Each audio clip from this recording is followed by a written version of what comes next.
காக்காவும் கருமை நிறமும். ரொம்ப காலத்துக்கு முன்னாடி காக்கா வெள்ளையாக தான் இருந்துதான்.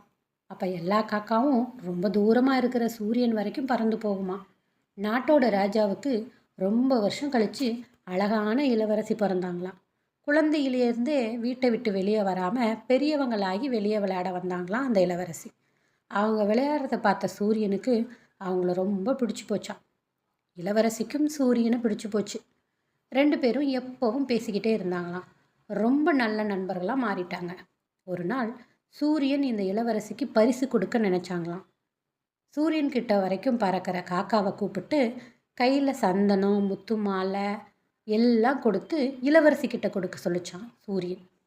காக்கா அந்த பையை தூக்கிக்கிட்டு இளவரசி இருந்த அரண்மனையை நோக்கி பறந்து போகும் வழியில் திருமண ஊர்வலம் போயிட்டு இருந்தது. அதில் நிறைய பழங்கள், உணவுப் பொருட்கள் எல்லாம் எடுத்துகிட்டு போனாங்க. காக்காக்கும் கொஞ்சம் பசிக்க ஆரம்பிச்சிருச்சு. உடனே பையை ஒரு மரத்தில் மாட்டிட்டு திருமண ஊர்வலத்துக்கு போச்சான் சாப்பிட. மரத்துக்கு கீழே இருந்த ஒருத்தன் பையை பார்த்து மரத்தில் ஏறி பைக்குள்ள சூரியன் கொடுத்து அனுப்பின எல்லா பொருளையும் பார்த்து சொக்கி போயிட்டானான். உடனே எல்லாத்தையும் எடுத்துக்கிட்டு மரத்தில் இருந்த குப்பையெல்லாம் பையில் எடுத்து போட்டுட்டு மரத்தை விட்டு ஓடி போயிட்டான். காக்கா நல்லா வயிறு முட்டை சாப்பிட்டு வந்து பையை எடுத்துக்கிட்டு இளவரசிக்கிட்ட சூரியன் கொடுத்த பையை கொடுத்துச்சான். திறந்து பார்த்த இளவரசிக்கு ஒரே அதிர்ச்சி. இந்த சூரியன் ஏன் இப்படி பண்ணிடுச்சு? என் மேலே அன்பே இல்லை, எல்லாம் நடிப்பு அப்படின்னு சொல்லி பையை தூக்கி வீசிட்டு போயிடுச்சான். மறுநாள் காலையில் சந்தோஷமாக இளவரசியை பார்க்கலான்னு வந்த சூரியனுக்கு அந்த பையை கீழே கிடக்கிறத பார்த்து ஏதோ தப்பு நடந்திருக்குன்னு புரிஞ்சிடுச்சான். பயங்கர கோபம் வந்துருச்சான் சூரியனுக்கு. காக்காவை கோபமாக பார்த்த உடனே வெள்ளையாக இருந்த காக்கா கருப்பாக மாறிடுச்சான். அதனால தான் சூரியன் கிட்ட கூட பறக்க முடியாமல் போச்சான். கிட்ட இருந்த சூரியனுக்கும் கோபம் வந்து பூமியை விட்டு தூரமாக போயிடுச்சான். இதிலிருந்து எந்த வேலையாக இருந்தாலும் சரியான ஆள்கிட்ட தானே கொடுக்கணும். என்ன குட்டீஸ், சரிதானே?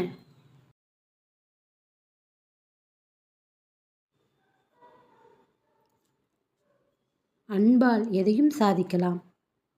ஒரு ஊரில் மாட்டுக்காரன் ஒருவன் தன் பசுவோடு வீட்டுக்கு வந்து கொண்டிருந்தார். அமைதியாக நடந்து வந்த பசு திடீரென அடம்பிடித்து நடு ரோட்டில் அமர்ந்து கொண்டது. சிறிய அளவிலான அந்த ரோட்டில் வாகனங்கள் எதுவுமே செல்ல முடியாதபடி பசு நடு ரோட்டில் படுத்திருந்தது.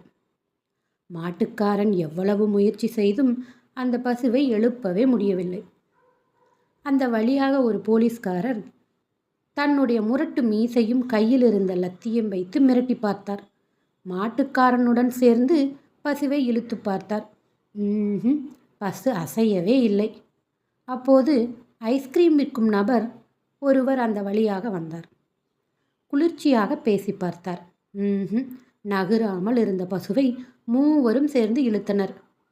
முடியவில்லை. மல்யுத்த போட்டியொன்றில் வெற்றி பெற்று திரும்பிக் கொண்டிருந்த வீரர் ஒருவர் அந்த வழியாக வந்தார். ஒரு பசுவை ரோட்டிலிருந்து 3 பேர் நகர்த்துவதை பார்த்து சிரித்தார். இந்த பசுவை நகர்த்த 3 பேரா? நகருங்கள். 3 பேரையும் நகரச் சொல்லிவிட்டு மல்யுத்த வீரர் தனித்து மாட்டை இழுத்து பார்த்தார். பசு அசரவே இல்லை. அந்த வழியாக வந்த ஒரு சிறுவன் அவன் ரோட்டருகே வளர்ந்து நின்ற பொருட்களை பறித்து கட்டாக கட்டி பசுவிற்கு கொடுத்தான். பசு புல்லை சாப்பிட எழுந்தது. சிறுவன் புல்லை பசுவிடம் காட்டிக்கொண்டே நடக்க ஆரம்பித்தான். பசுவும் அவனோடவே நகர்ந்தது. அன்பால் எதையும் சாதிக்கலாம். மூளை இல்லாத கழுதை. ஒரு ஊரில் ஒரு அடர்ந்த காடு. அந்த காட்டில் ஒரு வயசான சிங்கம் வாழ்ந்துக்கிட்டு இருந்துச்சு. வயசாகிட்டதுனால சிங்கத்தினால வேகமாக ஓடவும் வேட்டையாடவும் முடியல. அதனால் சாப்பாடு எதுவும் கிடைக்காம அந்த சிங்கம் ரொம்ப கஷ்டப்பட்டுட்டு இருந்தது. சிங்கமும் எத்தனை நாள் தான் இப்படியே இருக்கிறது, சாப்பிட்றதுக்கு ஏதாவது செஞ்சாகணுமே அப்படின்னு யோசிச்சு கொண்டு இருக்கும்போது அந்த பாதையின் வழியே குள்ள நரி ஒன்று வந்துட்டு இருந்தது. உடனே சிங்கமும் இந்த நரியை தவிர வேற யாரும் இந்த மாதிரி வேலைக்கு சரிப்பட்டு வரமாட்டாங்க அப்படின்னு நினச்சிது. சிங்கமும் உணவை சேகரிச்சுட்டு வர இந்த குள்ள நரியை உதவியாளனாக நியமிச்சா என்ன என்று யோசிச்சுது. உடனே சிங்கம் நரியை வரவழைச்சது. இனிமே நீ தான் என் மந்திரி, உன்னை கேட்டுதான் எதையும் செய்வேன் என்று சிங்கம் அந்த குள்ள நரியிடம் கூறியது. நரியால் சிங்கத்தின் பேச்சை நம்பவே முடியல. ராஜா, உங்களுக்கு மந்திரியாக இருக்கிறது என் அதிர்ஷ்டந்தான். உனக்கே தெரியும், இந்த காட்டுக்கே நான் தான் ராஜா. ஒரு ராஜா உணவுக்காக மற்ற விலங்குகளின் பின்னாடி ஓடினா அது பார்க்கறதுக்கு நல்லாவா இருக்கும்? அதனால் எனக்கு தேவையான உணவை நீ எப்படியாவது ஏற்பாடு செய்யணும். அதுதான் உன் முதல் வேலை என்றது சிங்கம். நரியும் பயந்து போய் நின்றது. சிங்கத்துக்கு எப்படி நம்மளால் சாப்பாடு போட முடியும் என்று யோசித்தது. சிங்கமும் அந்த நரியை விடவில்லை. நீ ஒரு நாளைக்கு ஒன்றுன்னு தினமும் ஒரு விலங்கை எனக்காக கூட்டிகிட்டு வரணும். சரியா? நீ தான் கெட்டிக்காரனாச்சே, ரொம்ப சுலபமாக செஞ்சிடுவேன்னு எனக்கு தெரியும் என்று சிங்கம் நரியை புகழ்ந்து பேசியது. சிங்கத்தின் புகழ்ச்சி பேச்சில் மயங்கிய நரியும் ஒப்புக்கொண்டது. சிங்கத்துக்காக உணவு தேடும் வேளையில் இறங்கியது நரி. அப்போது ஒரு கழுதை எதிரில் வந்தது. கழுதையிடம் போய், நண்பா, எங்கே ரொம்ப நாளாக ஆளையே காணோம், எங்கே போயிட்ட என்றது. இங்கே தானே ஏன் நான் சுற்றிக்கிட்டு இருக்கேன், என்ன விஷயம் என்று கேட்டது கழுதை. நீ ரொம்ப திஷ்டக்காரன், நம்ம காட்டின் சிங்கராஜா உன்னை முதல் மந்திரியாக தேர்ந்தெடுத்திருக்கிறாரு என்றது. ஐயோ, எனக்கு சிங்கத்தை பார்த்தாலே பயம்பா. அவர் ஒரே அடியில் என்னை கொன்று சாப்பிட்ருவார். அவர் எதுக்காக என்னை முதல் மந்திரியாக தேர்வு செய்ய வேணும்? ஆளை விடுடா சாமி என்றது கழுதை. பயப்படாத, நீ மட்டும் முதன் மந்திரியாக இருந்தால் உன் நிலைமை எங்கேயோ போயிடும். ராஜாவுக்கு அடுத்தபடியாக நீ தான் எல்லா விலங்குகளுக்கும் உனக்கு மரியாதை தரும். ஏதாவது காரியம் ஆகணும்னா உன் பின்னாடி தான் வருவாங்க என்றது நரி. அப்பாவியான கழுதை நரியின் பேச்சை உண்மை என நம்பியது. சிங்கத்தை பார்க்க நரியோடு சென்றது. நரியும் கழுதையும் சிங்கத்தின் இருப்பிடத்தை அடைந்தன. சிங்கம் கழுதையை பார்த்து சிரிச்சுக்கிட்டே, வா நண்பா, இன்று முதல் நீதான் என்னோட முதல் மந்திரி என்று கூறியது.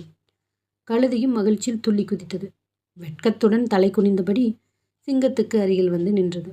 சிங்கம் அதன் தலையில் ஓங்கி ஒரே அடி. பாவம் கழுதை அந்த நிமிடமே உயிரை விட்டது. சிங்கம் கழுதையை சாப்பிட ஆரம்பித்தது. மகாராஜா, கொஞ்சம் பொறுங்க, என்னதான் பசியாக இருந்தாலும் ஒரு ராஜா குளிக்காமல் சாப்பிடக்கூடாது இல்லையா என்று சிங்கத்திடம் நரி கூறியது. சிங்கமும் அதை ஒப்புக்கொண்டு குளிக்கப் போச்சு. நரி கழுதையின் உடலை பார்த்தது. அதற்கும் ஒரே பசி. கழுதையின் தலையை கிழித்து மூளையை எடுத்து சாப்பிட்டு விட்டது. குளித்து விட்டு வந்த சிங்கம் கழுதையின் உடல் முன்பு போல் இல்லையே என்று கண்டுபிடித்தது. கழுதையின் தலை ஏன் கிழிந்துள்ளது, உள்ளே ஒன்றுமே இல்லையே என்று சிங்கம் கேட்டது. என்ன மகாராஜா, உங்களுக்கு தெரியாதா? கழுதைக்கெல்லாம் மூளையே கிடையாது என்று நரி சிங்கத்திடம் கூறியது. சிங்கம் நரியை நம்பவே இல்லை. அது எப்படி மூளை இல்லாமல் இருக்கும்? பொய் சொல்லாத நரி என்று சொன்னது சிங்கம். கழுதைக்கு மூளை இருந்தா என் கூட வந்திருக்குமா என்று நரி சிங்கத்திடம் கேட்டது. நரி சொல்வது சரிதான். சிங்கமும் அமைதியானது. யார் எதை சொன்னாலும் நம்பி காரியத்தில் இறங்கினால் கழுதையின் நிலைதான் நமக்கும். ஆகையால் எதுவாக இருந்தாலும் நம்முடைய சுய புக்தியுடன் யோசித்து செயல்படணும். சரியா குட்டீஸ்?